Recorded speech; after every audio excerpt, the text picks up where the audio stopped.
Hello, everybody. Welcome to this episode of Airing Addiction. I'm Lisa Blanchard, and if you're listening or watching live today, today is September 8th, 2022, and it is the beginning of Recovery Month. So it's the beginning of a celebratory month where we all really come together and celebrate recovery, and that recovery is possible. So one of the things that we've done in the past in this podcast is do more frequent podcasts, right, and highlight more recovery stories during this month so that we can all celebrate together. And that is what we are doing. We are doing a podcast a week, and it's going to be every Thursday for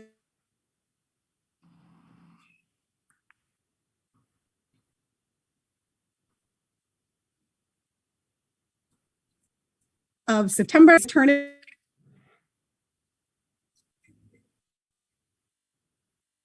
I think Lisa's having a little bit of technical difficulties there with Zoom, the world we live in. So like Lisa was saying, Recovery Month, we are podcasting once a month.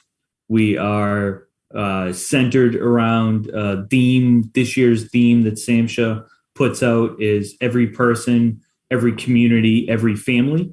So that will be a theme that will be sort of interwoven between all of our guests. We do have some exciting guests coming on, including today. I'm really excited for this one. Good morning, Mark. Good morning, Jesse. How are you? Mark, I'm well. How are you, man? Doing well. Thank you. Awesome. So Mark is here today to share his own experience. He is somebody who's been in recovery now for the last 7 years. In his story, I'll let him tell it, but his story interweaves all three of those themes that I just mentioned. And I think there's a spectrum connection too. So without further ado, Mark, why don't we start off here with as much or as little of your story of recovery as you'd wish to share. Awesome. Thank you, Jesse. And yes, I did make a pit stop over at Spectrum at one point in my recovery. So, but anyways, thank you for having me today. I appreciate it. And so basically, I lived in Haverhill, from Massachusetts. Growing up, I definitely felt like I kind of didn't fit in all the time. And I didn't really go through anything traumatic. I came from a good family. I definitely had some, substance abuse and heavy drinkers throughout my family. Definitely some uncles and a few other family members that are definitely alcoholic and stuff. And I think I was born this way, from a very young age. I really I just had that addictive personality where if I found something that I like to do, I wanted to do it all the time, whether it was video games, anything that would take me out of reality, so I'll fast forward, when I was 12 is the first time I ever picked up a drink or a drug. And I was 12 years old, and I went and smoked some weed, and I really didn't even know what it did for me. But I was just curious, and I loved it instantly. I loved everything it did for me. It took me out of myself. It made me laugh. It made me very happy. From there on forward, the important stuff like playing sports, going to school and doing that type of stuff kind of started slowly falling by the wayside. And then as I got into high school, it just progressed. Whereas I was freshman year, I had perfect attendance. I was a good kid still. By the time I was a senior, I was barely going to school. I was only looking forward to drinking and drugging on the weekends. And I wasn't playing sports anymore. I'd been arrested junior year for possession of marijuana. And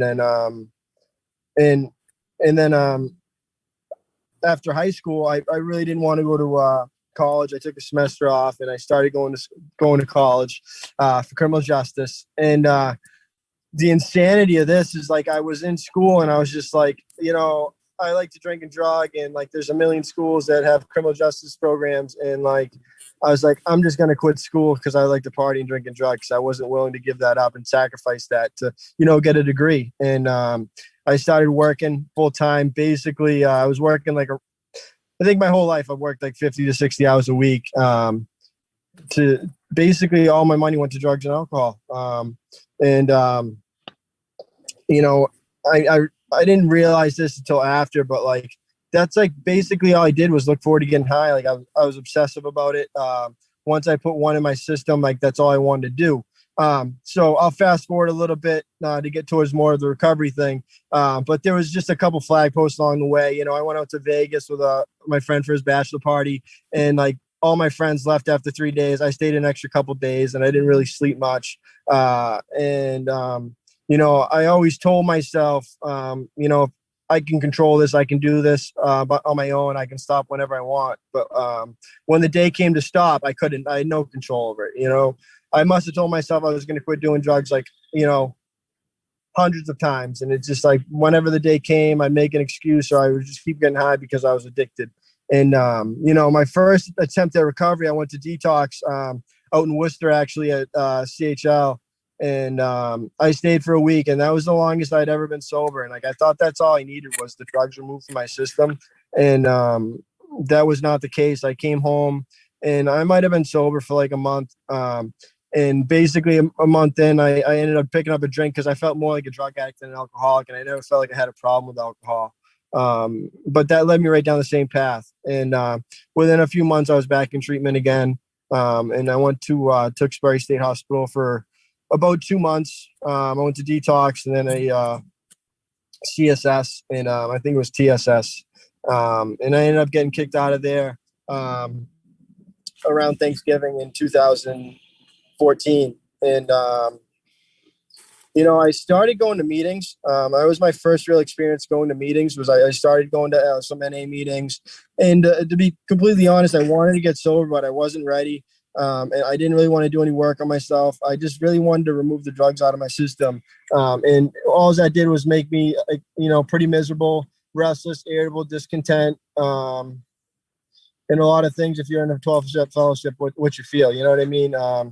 And, you know, so shortly then after, I relapsed again. And when I relapsed this time, I kept overdosing. I overdosed, like, I think it was like 5 or 6 times within a month. And, you know, I kind of hit, that was when I kind of hit rock bottom. Most of my family didn't want me around anymore. You know, the only person that would really talk to me was my mom. And like, she's pretty much the only one that stuck by my side throughout the whole thing. My dad was involved too, but, you know, I basically, at the end, I really didn't have many people left. And she, you know, she kind of convinced me to go into recovery one more time. And that's what happened is I went out to Worcester again. And this time around, I started taking it serious. I started listening when the commitments came in to speak to us at night. I started reading again. And most of all, I started praying again. You know, in recovery, it's like, it's one of the most important things is obviously to have a higher power if you're in 12-step fellowship. And like, that was like my first time praying in probably 10 years. I kind of caught a resentment against God. Like, when I was 16, one of my best friends died. And like, I literally stopped praying then. Like, I grew up Catholic, and my mom used to take me to church every Sunday. I did the whole CCD thing, and I never really bought into religion too much. But, you know, when I got back to in recovery this time, you know, I started listening to people, and I could hear the common theme in all their stories was, you know, they started to, you know, practice the steps one, but they found a higher power in their life. So I really started doing that. And I really wanted to go to further treatment. So I started, I got into a halfway house out there called Closure House. And, you know, and basically what I did was they had 3 rules, you know, basically, you know, go to meetings, get a job, get a sponsor. And that's when I started going through the fellowship of, I go to AA and I met Jesse out there actually and asked him to be my sponsor.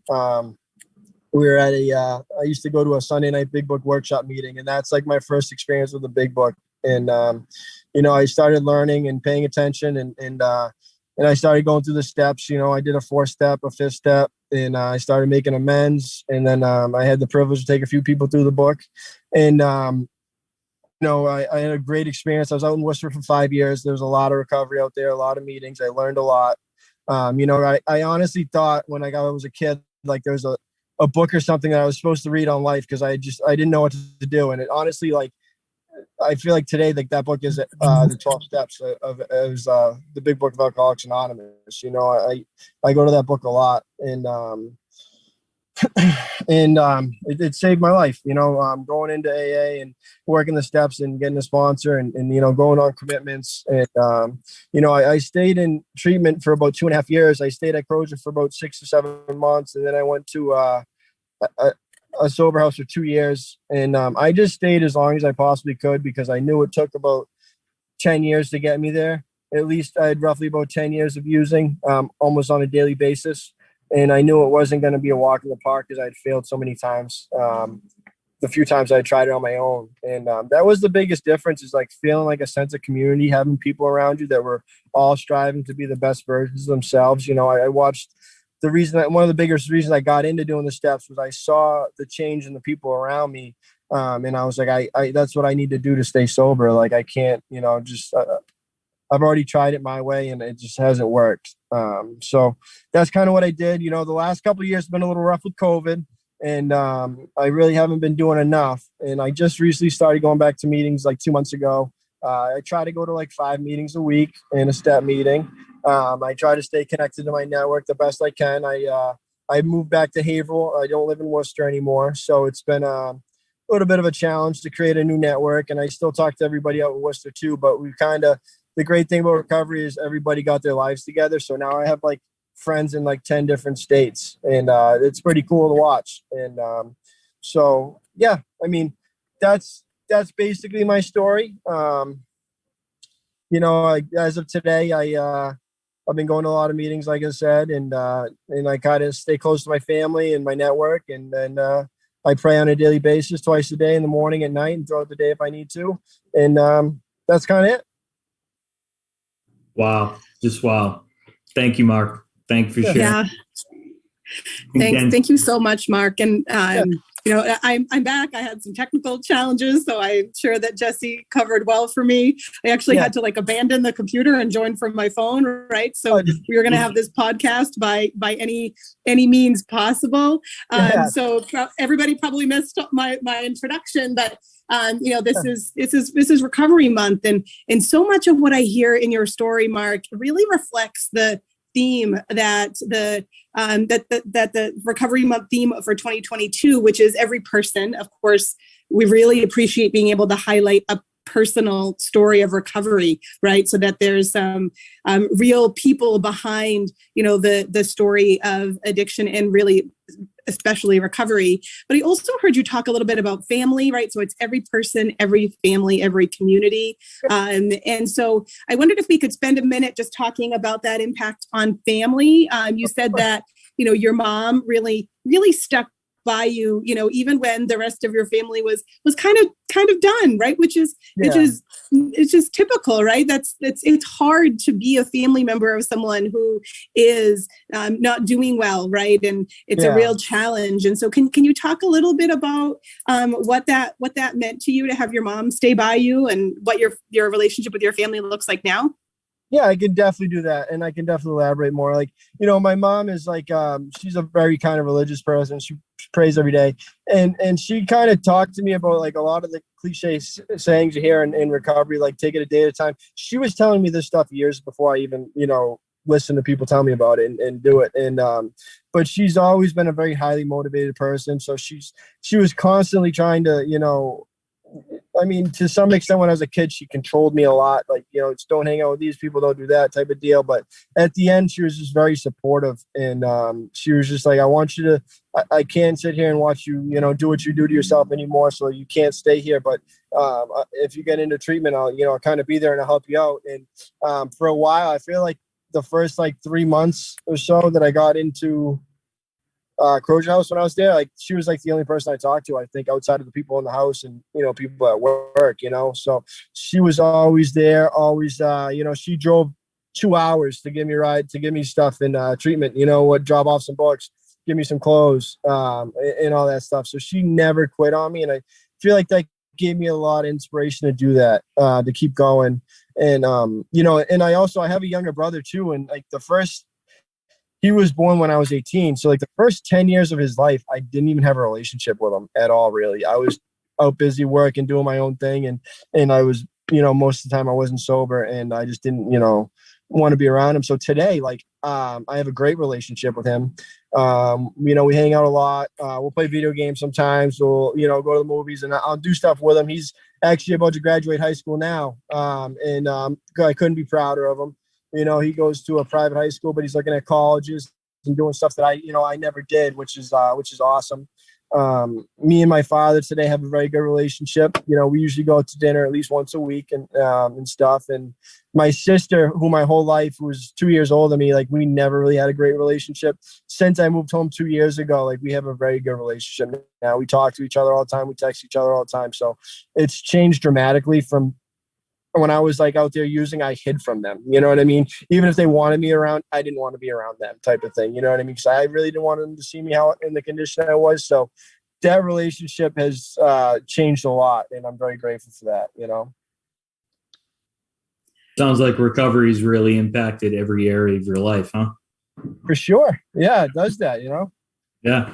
I heard you say earlier that, no one really wanted you to be around, and people sort of gave up, and, mom was the only one that was the consistent throughout there. And then, you just listed down every member of your family. And, I heard you say things like great relationship and hang out all the time and spend time. And, so often if we're in the middle of the active addiction, or, where we see here at Spectrum, somebody come in for treatment and just start early recovery, it's really hard to picture and envision, 7 years from now, I'm going out to dinner with my dad every week, and, spending time with my younger brother. And of course, he's seeing the things you're doing. And I think that's so important for those listening, especially family members, to realize that, here's that word again, Lisa, it comes up every podcast, hope, right? There's hope. And in, 12-step fellowships, we talk about, hope being HOPE, hearing other people's experience, right? Mm-hmm. And that's what you're sharing here about your experience, saying, hey, the pendulum swung way this way, and, sort of a lone wolf, and no one really wanted me around, to now where, recovery is interwoven in every relationship in my life. Keeping with the theme here, I'm wondering if you can talk a little bit about the different recovery communities. I heard you say at the beginning, the network and moving from Worcester to Haverhill, and, the change there of the network and the community. Wonder if you just talk a little bit about how you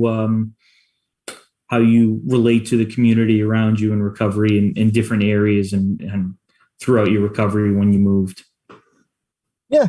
Well, Haverhill is honestly, AA is pretty close to the same everywhere. The people around me now, that I see now, some of them one of the biggest differences is, like, in Haverhill are people that I used to use with. Like, I used to get high with a lot of people. Like, one of my closest friends out here, like, we've been friends for 20 years, and for, say 10 to 13 of those, we were getting high and drinking all the time. You know what I mean? So it's awesome to be able to, like, see that you can still have a relationship with those people, because, a lot of times when we're out there using and high, like, we have a lot of those fair weather friends that are just in it in it because you do something for them, they do something for you, type of deal. And then as soon as that's exhausted, they're not your friend anymore, today it's like I get to see, like, people that I used to use with, that I get to see, like, the real version of them, and that's awesome. And then, like, out in Worcester that was like one of the scariest moments of my life. Like, I went out to Worcester and I knew nobody. So, like, it was scary at first, but then I kind of realized, like, I can pick and choose who I want in my life. And that was one thing that they always say in the programs, like, pick the winners. And all that really means to me is, like, people that are on the same path as you, is, like, going through the steps, going to meetings, and trying to better themselves. So I got a lot of that. And, like, when I was out in Worcester first getting sober, like, I felt like all of us were on the same path. Like, I met a lot of the guys that I hang out with in that halfway house I was in. And, we would have meetings at my house sometimes, like, recovery meetings at my house. We'd go to meetings together, and we were all chasing the same thing. And it was pretty magical, and I think that was I think honestly, that is another huge reason why I'm here today, is because, like, I hung around with people from Worcester out there that we were on the same path, all trying to do the same thing. And we really just pushed each other to get to where we're at today. And then obviously out in Haverhill, it's cool. It's a little bit more of an older population than what is out in Worcester, but I still relate and I still learn a lot. It's like you might hear 100 different stories, but you hear a piece of your story in every single story. So I can definitely relate to everything out there as well. And I'm just starting to build my network up out there a little bit more. This is literally the longest I've ever been sober out in Haverhill since I was 12 years old. So it's awesome. And I look forward to meeting more people. But the first couple months out so far, I feel like I've built a decent network of people that are going to meetings regularly and willing to help. It's like you walk into an AA meeting and everybody just wants to help you, so it's the same exact vibe as it was out in Worcester. So, yeah. So a couple of things that you just said really struck me, Mark. One of them is really starting with that idea that, there is a person behind every individual with substance use disorder, right? There's a whole person that you only get to see a little bit of, right? Yeah. That's related to the behaviors, that just come along with addiction. But there is a whole person behind there. And you actually get the chance now back in Haverhill to kind of re-engage with folks that you get to see the real version. I really appreciated that perspective, because sometimes I think, and it is hard, right? You have to, just like you were saying, you got to follow the winners. You got to follow people on the path that you're on in order to support your own recovery. But sometimes I think we can encourage folks to just leave all of those people behind as if they didn't matter. And I love the perspective that you have, that you're able to now reconnect with people, right, who you used to, follow a very different path with, and now they're on a different path, and you see them really differently. And the other thing that you said, very similar to that, is, now in your recovery and in your recovery community, you're with folks who are chasing the same thing, right? And just thinking about the parallels between active addiction and those that you're interacting with in that time frame, everybody's chasing the same thing, right? And now you're really applying that same concept, but to recovery, right? That you're all chasing the same thing of bettering yourselves, working on recovery, staying in recovery, giving back, all that, that whole conversation really just struck me, Mark. Oh, yeah. No, it is. And it's a great thing to see, because I remember when I first got around, and it's like a lot of the old timers are like, it's like, I'm grateful I get to see all these people recover. And it's like, that's where I get, I get a lot from it. And when you're new, you're like, yeah, okay. You're just like, trying to convince me to be here, you know what I mean? Type of thing. But now that you get to actually see people come in, recover, and especially when you knew them before, and you get to see that change in them, and the kind of the light bulb go off, that you don't have to live like the way we're living. And there's a better way to live. It's awesome. It's definitely a blessing, and it's cool to see that in people, for sure. Yeah. And there's such a deep connection and a bond there, right? I mean, we in recovery, we have our own connection and bond. And, I agree with what Lisa just said about, so often, they talk about people, places, and things, and say, your old using friends, don't associate with them, they'll just bring you back out. But, I can only imagine the bond that you have with people, knowing them sort of full circle, right? Yeah. Like you said, your best friend out in Haverhill, you've known 20 years, right? And you have all that lived experience, right? We talked about lived experience a lot on this podcast and in previous podcasts, right? Lived experience of, active addiction and, sort of everything that comes with that, and that lifestyle and those consequences and those results. And you talked about it, about, impacting family and school. And, I heard you say in your freshman year, you were getting, really good grades, and then you got arrested junior year. And then, you kind of squeaked by a little bit and made it to college, and then said, there's plenty of colleges out there. Let me just take a year off. Right. Mm-hmm. So that's sort of the impact that, active addiction gives us. And then you can compare that to the impact that recovery gives you, where, I think you said you were friends in 10 different states now, right? Yeah, pretty close to that. Yeah, I think so. Yeah.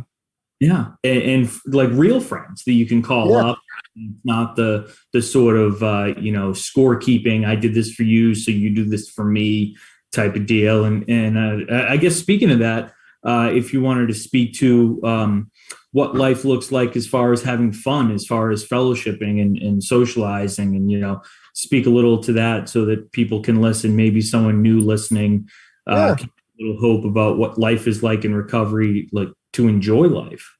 Of course. Yeah. Well, for me, I enjoy going on, when I was at that halfway house, one of my favorite things to do was to go on, I had a commitment at CHL for about 4 or 5 years or so.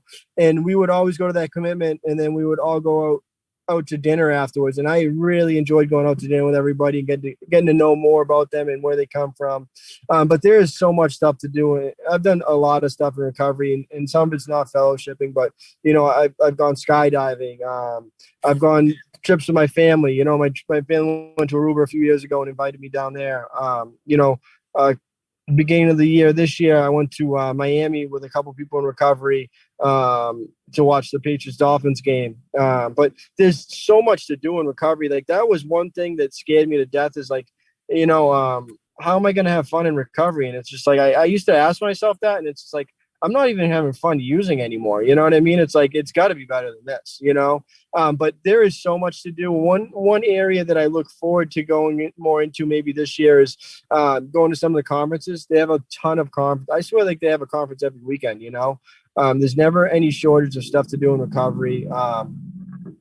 One of my best friends is an event planner for Central Mass. So every month he has an event going on. We went to the beach over the summer together. He has, on New Year's, he'll have a party at his house or and we do all this stuff sober, it's cool. And it's just really more or less about being together and having a good time. I've had a far better time in recovery than using. I laugh all the time, and I honestly thought in early sobriety, life was going to be very, very miserable. And that's not the case today, yeah, sure. I work a lot and I go to the gym and I bring people to the gym and I try to train with people all the time and do stuff like that. But there is so much to do in recovery, and you can do I've seen so many people, go on to getting their degrees, their master's and doctorate degrees and just better their life so much. There's no shortage of stuff to do. And there's a ton of work you can do on yourself to better yourself every day. You just got to keep grinding. That's all, for me, like I said, I'd like to get more into going to some conferences or, there's some trips up to Bill Wilson's house in Vermont that I haven't been on yet that I would like to go to. But there's always something fun going on in recovery for sure. And you just got to get involved. I love everything that you just said because, it really speaks to, you actually get to immerse yourself in an experience completely, right, in recovery. You get to be out to dinner, something as simple as going out to dinner with a group of people right after you do a commitment, and you get to really get to know who they are, right, like really enjoy that dinner. And then things that I wouldn't even imagine, like skydiving, not on my list, but I'm pretty impressed that that's on yours. Yeah, I've done it a couple of times. It was fun. It's on my list too, Lisa, just putting that out there. As soon as my wife asked me, I wanted to go skydiving on my honeymoon, but she talked me out of it. She said, she wanted to keep me around, I guess, for a little while. But if I remember, Mark, the skydiving trip, those were all people in recovery too. Yes. Yeah, they were. I've gone, I think it's 3 times, and each time was with a group of people in recovery, and I honestly didn't go this summer, and I was kind of disappointed that I ended up going, but it's always good. I like to try to go maybe once a year. You know what I mean? It's a good adrenaline rush. It's honestly it is a little bit scary, but it's not. It's completely worth it. It's awesome. Definitely. There's got to be some recovery parallels, which I'll let you guys tell me, but when I think about it, right, the things that scare me the most about skydiving, which is why it's probably not going to be on my list. I don't really love heights. So that's not good. That's good. That's a challenge, right? You can't avoid heights skydiving, right? Mm-hmm. But you really have to just let go, right? You really just have to give yourself to that process, trust that everything's going to happen the way it's supposed to, jump out of that plane, right? And I think there's a lot of parallels to recovery. Like you've got to kind of let go and give yourself to it. So I wonder if that's why it's appealing. I think you're onto something. I never put it in that lens, but yeah, you're jumping out of a perfectly good airplane, right? So your comfort zone, right? Yep. And maybe someone listening, your comfort zone is like what Mark said earlier, where using isn't fun anymore, but this is the not fun that I know. And then the door opens and you jump out, and you just got to trust that person strapped to your back is going to pull a parachute when they're supposed to, and everything is going to be okay. And it's really hard early on. It's hard at any point, really, to give full trust like that and let go. But especially early on, and Mark, you said it earlier in your talk, where you thought the old timers were just trying to keep you around by saying nice things about how wonderful it is to see people recover. But you take a lot on face value. You take a lot on trust that, hey, right now it isn't going good for me, but, maybe in the future I can be where this person's at that's been, sober X number of days, weeks, years, decades, whatever. And then as those things come true, as you see, like, oh, I jumped out of the plane and I landed. All right. Maybe that wasn't so bad. Let me do it again. Right. And I heard you say too, keep grinding. Right. There's always something more to do in recovery. There's always a conference or a trip or a meeting or, something like that. So a theme throughout a lot of these podcasts that Lisa and I do is a recovery resource or a book or a podcast that really you use for your own recovery. So I wonder if you have any suggestions for those listening around a resource. Yeah, for sure. I definitely, a few books that I've read was Drop the Rock. It's basically on character defects. It kind of spins off of the big book a little bit. And that's one book that I used to look forward to because I used to always have meetings at my house when I lived out in Worcester. I think we did like 3 or 4 of them, and we got a group of guys together and we'd all go through it. And it was like always a good meeting because it was small. And people were just like, could kind of say a little bit more than they normally would at a meeting or something. You know what I mean? And it was really good. I don't do a lot of podcasts. The only podcast I really do was Joe Rogan. And I honestly haven't really been doing that. But it's not really recovery based, but I do enjoy listening to Joe Rogan. He's great. And need help from us to promote his podcast. But there are a few on there. I seem to remember that's a recovery-based one. I'm not going to remember the name of the guy. He was like a UFC fighter that got sober at some treatment center in Texas where it was like big into physical fitness and working out and doing the 12 steps. And he talks about his we showed it one day in group here, a little snippet of it. But oh, no. Nice. Yeah, I did. Another thing that you talked about, I used to, I listened to a couple of TED Talks on recovery and addiction and stuff like that. Those are pretty insightful. They weren't really based on like, the 12 steps or anything like that, fellowship related, but they're on addiction. And it's always good to hear other people's side of things and how they see things, just because I got sober one way doesn't mean that's the only way to get sober, So it was cool, and like you said, there's definitely been a lot of guests on Joe Rogan that have struggled with substance abuse and gotten well. I think what that comedian Artie there, I forget his last name, but he was on there. No. Yeah, he looked. I saw some of his episode, and he looked great. Like he was doing the right thing, which is awesome. But yeah, those are. That's one book I read. It's not really a long book, but I'll read the daily reflections pretty regularly and stuff like that. But mainly I just really read the big book a lot. I've been through the big book a few times with my sponsor and took a couple sponsees through it. And that's like, my main course pretty much. That's awesome. And of course, if you wanted to start listening to a podcast, I would be remiss if I didn't plug the one that you're on right now, right? Like, like, subscribe, like we ask folks to do, because I think even to the point that you made around TED Talks, one of the things that we hope to do in this podcast is share individual stories, and we have, experts and, clinical staff. Like it's a real mix of who we have on the podcast, depending on what our topic or our theme is. Of course, a lot of recovery stories with that, exactly what you just said. And I just so appreciate it. I think it's worth repeating, right? That there's not one pathway, right, to recovery. This is the pathway you took. And if it helps somebody to hear that, right, and help somebody to hear the steps that you took to get to this wonderful place that you are now in recovery, that's great. But that's their recovery, right? That's their pathway. Yeah. And Mark, I don't know if you saw it on your screen, but when you did say that, there's no one way to get recovery, Lisa was like cheering you on and clapping on there, right? So I knew that that's right up her alley with multiple pathways to recovery. Yeah, exactly. And I was actually talking to a family member this morning that's in recovery, and this person was talking about different ways that even in the same 12-step fellowship he was in, people do recovery.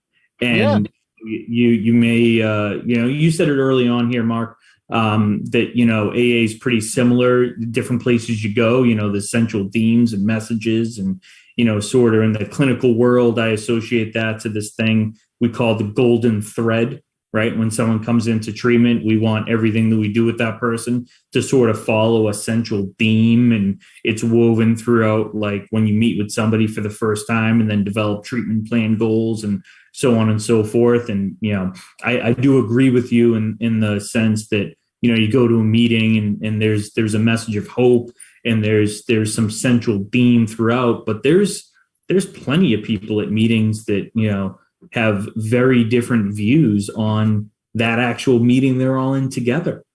And the beautiful thing about recovery is that they're all right. They're all correct.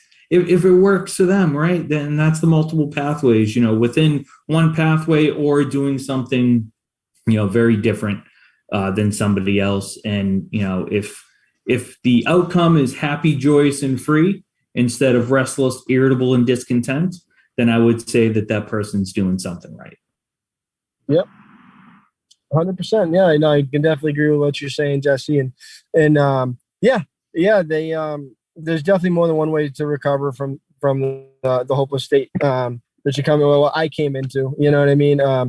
For me, like I did go to therapy for years, and like, I was just not an honest person. Like nobody's going to help you if you can't be honest, I would go to some places and I was not honest to the therapist or whatever. So they're not going to really be able to help you, and for me, it's just like, it boils down to like when you're ready to listen and take direction, because at the end of the day in recovery, like that's all I did was I took action, I listened, and I just basically was open-minded, one of the big themes was when I left that halfway house I was in for 6 months was like remain teachable and remain open-minded. It was one of the last meetings I had there, and it's always stuck in the back of my head was always remain teachable, because like the second I think I know everything, or this way's right, that way's wrong, it's just like, I don't know, it just, things can come unwinded a little bit. I think there's like, if I take life as I always have something to learn, then I'm always growing, you know what I mean? I'm always moving in the right direction, So definitely. And you said that a couple of times today, right? That one of the key things for your recovery has been listening, right? In early on, like when you first started to actually, pay attention a little bit and listening, and you've just, said it again now. And I love that kind of remaining teachable. And I think, regardless of what our role is in the recovery community, whether we're a person in long-term recovery, such as yourself, or we're a clinician like myself, or we're supporting someone, whatever your sponsor, whatever your role is, I should keep that perspective of remaining teachable, right? Because every interaction you have with somebody, you learn something, right? And I think it really fits in. One of the themes that really is coming up for me as we talk is that inherent value in each person, right? And everybody has something to offer, even if they don't know it yet, right? That there is so much value in each person. And, if we all kind of, in general, I think the universe could use this lesson, far beyond recovery, right? If we all remain teachable, then we might be better off. Oh, of course. Like, yeah. I mean, I find that everything in recovery that I've learned is like totally usable in real life. Like, like if I go to work and pretend like I know everything, like, my boss probably isn't gonna, you know what I mean? You're not a great person to be around. You know what I mean? Like everybody brings something to the table, like you said, and like you can take something from everybody. If you take a piece of something from everybody, you'd be a much better person, So yeah, exactly like you said, Lisa. Yeah. And I love that. I'm thinking of all the different guests we've had on this podcast now, and it has to be almost a year that I've been doing this with you, of remaining teachable in learning, from the academic focus podcast with different professors to family of someone, a support person in recovery, and being teachable about learning of addiction and recovery, to somebody in recovery like yourself, Mark, and others we've had on this podcast, and myself when I was first introduced to this podcast and came on to tell my own recovery story, and learning from other people's experience. Right, there's inherent value to that, where someone's been there before, they've learned, they've gained some knowledge from there, so why not benefit from that rather than potentially making a similar mistake that person has already made and learned from, right? Yeah. Sort of as we are coming to our end here, and I know Mark's not just saying this out in the podcast world about grinding and keeping on working. He woke up probably earlier than all of us here on the podcast to go to work. So I do want to be respectful of that too, but just wondering if you had any closing thoughts, Mark, or anything that hasn't come up yet that you'd like to share with anyone listening. Yeah, no. Well, this is my first time on a podcast, so it's definitely it's been an awesome experience. So I appreciate you guys for having me. It was nice to hear both sides, the clinical and recovery side, and I definitely enjoyed it. It was very good, and I guess. In the closing, just, like I said, remain, for me, what works for me might not work for you 100%, but, I find that if you try something and it doesn't work for you, there's plenty of other options to try, I've tried things in recovery and I was just not a fan of it. I used to do gratitude lists every morning, and I kind of got out of it, and but like a lot of my friends still do it and it works for them, you know what I mean? So that's great, but whatever works in your recovery, do it. And like I said, everybody's recovery looks a little bit different, and we all get here under just different circumstances. So if you're working, and like you said, if you're happy, joyous, and free, that's great. That's all that matters at the end of the day, So awesome, Mark. And I think this is just such a great way to kick off our Recovery Month series, right? And to really kick us all off, in Recovery Month with that theme of every person, right? So we really got to hear from you today.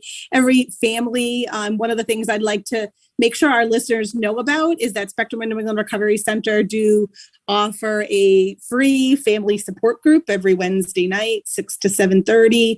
If anybody's interested in that, if you are a family member or you'd love to connect your family members to give them extra support, or someone, all you have to do is email Magnolia at spectrumhealthsystems.org, and we will get you on the list, and you'll get that weekly Zoom link in every community. And one of the things I'd like to kind of, before I turn it over to Jesse to wrap us up, is just recognize the ripple effect that every person has on their, of course, family, but also on their community, right? All of the individuals that you have touched with your story, with your sponsorship, with your support, with your dinners out after a commitment, right? Has a really big ripple effect, across so many communities. And as you said earlier, even so many states. So I just want to kind of wrap us up with that. Jesse, anything to add? Well, thank you so much, Mark, for coming on here today. And I echo Lisa's sentiments of what a perfect way to kick off Recovery Month, and just that ripple effect, right? Of, you moved to Worcester, you didn't know a single person, and then you built a network because you remained teachable, and you met like-minded individuals that were all striving for the same goal.